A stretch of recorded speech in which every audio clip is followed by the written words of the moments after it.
Assalamualaikum warahmatullahi ta'ala wabarakatuh. Selamat pagi semua anak-anak ibu. Semoga kita masih dalam lindungan Allah subhanahu wa ta'ala. Nah, masih di masa pandemi COVID-19 ini, marilah anak-anak ibu bersama-sama kita mendoakan agar berakhirnya COVID-19 ini.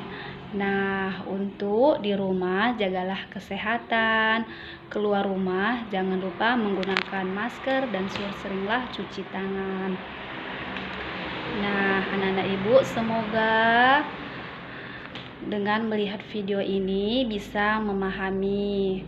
Nah, untuk minggu keempat di bulan Oktober ini, lanjutan materi kita yaitu tentang perencanaan kapasitas. Ibu berharap anak-anak ibu bisa mendengarkan dengan baik. Nah, untuk perencanaan kapasitas perencanaan kapasitas adalah proses untuk memutuskan kebutuhan kapasitas produksi oleh perusahaan untuk mempertemukan perubahan permintaan setiap produk. Nah, macam-macam perencanaan kapasitas itu ada perencanaan jangka panjang, yang kedua itu ada perencanaan jangka menengah dan perencanaan jangka pendek, di mana kapasitas jangka pendek itu kurang dari 3 bulan. Nah, perencanaan kapasitas jangka pendek ini dikaitkan pada proses penjadwalan harian atau mingguan dan menyangkut pembuatan penyesuaian untuk menghapus atau varians antara keluarga yang direncanakan dan keluaran nyata. Nah, keputusan perencanaan mencakup alternatif seperti kerja lembur, pemindahan personalia, penggantian rating produksi. Nah, untuk yang kedua itu ada kapasitas jangka menengah, itu 3 sampai 18 bulan ya anak-anak ibu. Nah, untuk kapasitas jangka menengah ini rencana-rencana bulanan atau kuartalan untuk 3 sampai 18 bulan yang akan datang. Dalam hal ini kapasitas juga bervariasi karena alternatif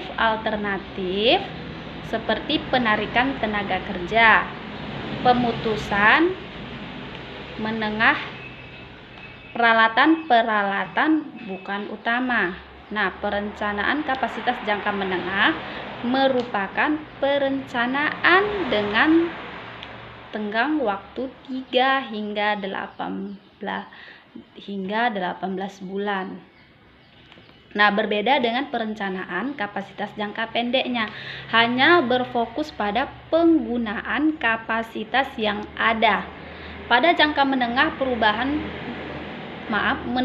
perusahaan melakukan 2 pendekatan, yaitu mengoptimalkan kapasitas yang ada dan mencoba perlahan mengubah kapasitas yang ada.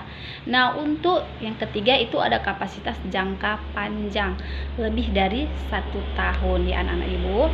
Nah, perencanaan kapasitas jangka panjang ini yang disebut dengan long term, yaitu lebih dari 1 tahun, di mana sumber daya produktif memakan waktu lama untuk memperoleh atau menyelesaikan, seperti bangunan, peralatan atau fasilitas. Perencanaan kapasitas jangka panjang memerlukan partisipasi dan persetujuan manajemen puncak. Nah, untuk poin berikutnya ada perencanaan kapasitas jangka pendek.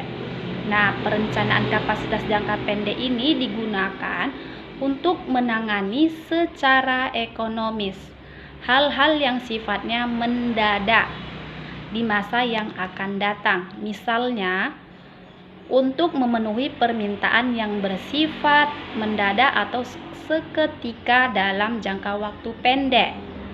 Nah, kebanyakan perusahaan tidak beroperasi penuh selama 24 jam per hari dan tidak pernah beroperasi penuh hari per minggu.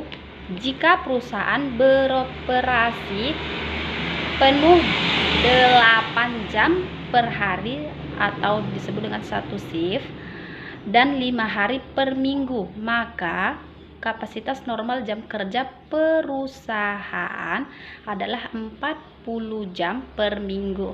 Namun demikian, 40 jam per minggu itu bukanlah kapasitas maksimum yang dimiliki. Dalam banyak kasus perusahaan dimungkinkan untuk bekerja melebihi kapasitas normal. Nah, sehingga kapasitas output maksimumnya lebih dari 40 jam kerja. Nah, untuk poin yang kedua itu ada menghadapi kondisi seperti ini. Untuk menambah atau menurunkan kapasitas, mungkin perusahaan melakukan penambahan dan pengurangan jam kerja, di mana melakukan subkontrak dengan perusahaan lain apabila terjadi di perubahan permintaan. Untuk meningkatkan kapasitas jangka pendek terdapat 5 cara yang dapat digunakan perusahaan. Nah, apa saja Kak itu? Meningkatkan jumlah sumber daya, di mana meningkat jumlah sumber daya ini yaitu penggunaan kerja lembur. Nah, yang kedua itu ada penambahan regu kerja. Di situ ada memberikan